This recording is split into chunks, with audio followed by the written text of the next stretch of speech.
Welcome back to 30 at 6. According to Housing and Urban Development statistics, homebuyers who participate in a homebuyer education program are less likely to default on their loans. Here in Cecil County, residents have access to free housing counseling through the Department of Community Services. Here to tell us about them is Housing Counselor Joyce Vanzile. Thanks so much for joining us. Great. Thank you, Allison, for the invitation. Of course. How are you? Doing well. Glad to be in here where it's air conditioned and not outside. What does a housing counselor do? So I have a lot of hats that I wear under the umbrella of housing counselor.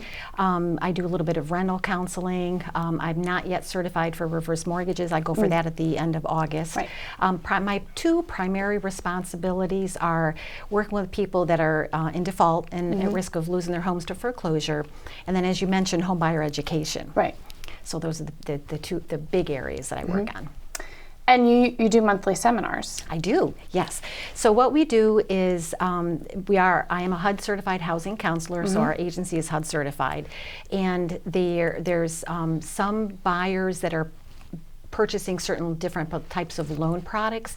Their lenders require home buyer education and a certificate to go with that.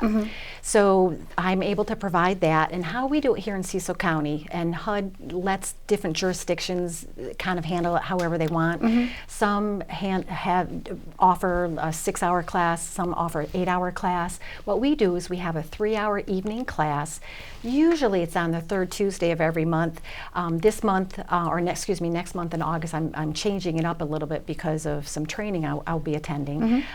But we offer it at the administration building from 6 to 9 p.m. Okay. And I bring in people in the trade industry, a lender, a real estate agent, a home inspector if I can find one if they're not busy, and sometimes a title company. And we go over all the basics of home buying. And then if individuals are needing a certificate, then I'm available to meet with them one-on-one and to talk about their specific situation.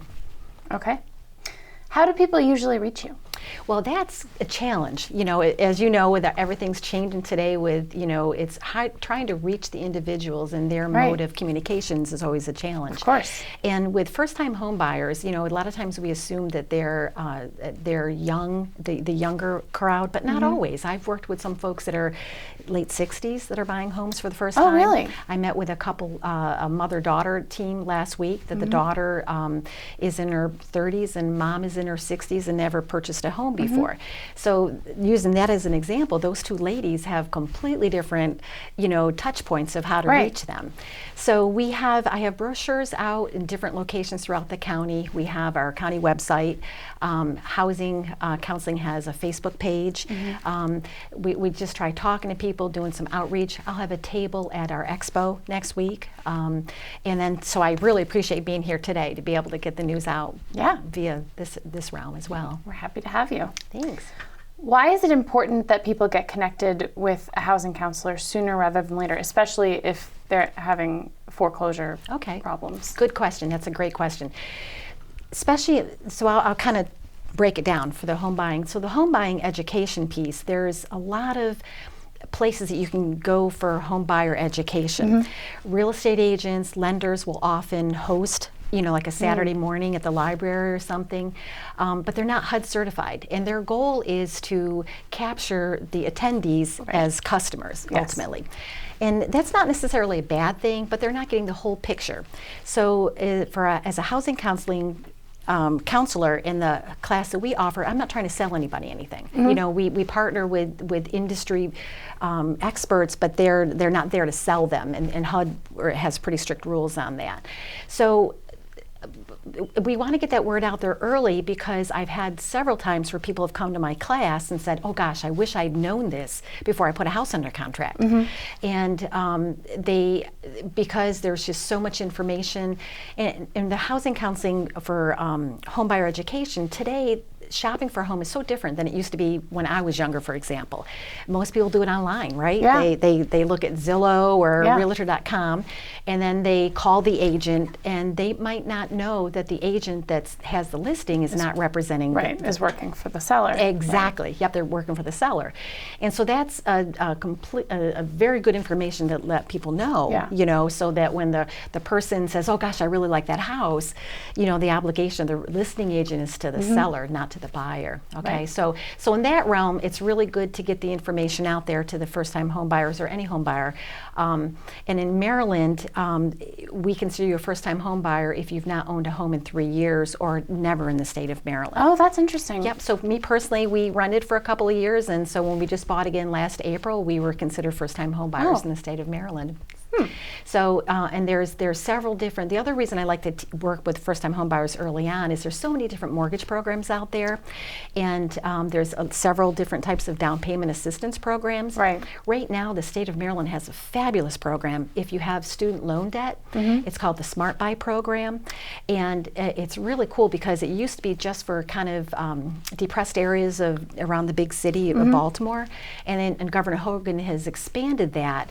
And what they will do is through Maryland Mortgage Program, they will pay off up to $40,000 of your student loan debt. I know, right? It's a huge deal. And what it is, when you close on the loan, it becomes a loan on the backside, but it just sits there as a second loan, not accruing any interest. And then after 5 years of staying in Maryland, it goes away. So it becomes a grant after 5 years. Isn't that great? So a lot of times people, when they've already had a house under contract, they've already picked their lender, they don't know necessarily about all the different loan programs that are out there. Right. So that's the other reason I like to meet with them, early on in the process. Then as far as the default folks, probably about 80% of what I spend my time in is working with people that have gotten behind on their mortgages and they're at risk of losing their home to foreclosure. That the reason it's so important to reach those folks early on is, I can't help you if you call today and say my house is going up for foreclosure sale next week. There's really not a whole lot I can do other than you filing for bankruptcy possibly. But my experience is lenders really don't want to take your homes from you. They have criteria and guidelines that they have to go through to modify your loan.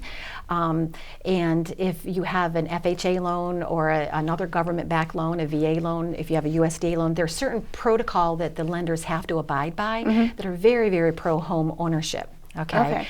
But a lot of times people get confused with the documentation, and so they might try it on their own to contact the lender, submit an application. Maybe they don't understand what a hardship is, and then it gets kicked back, or it doesn't get, and then so many times I hear from folks that say, oh, the lender, like they're the bad guy. Right. And they're not necessarily the bad guy, but there's a process to follow. Right. So if I can meet with folks early, and it's okay to give an example, some of the examples of hardship are medical.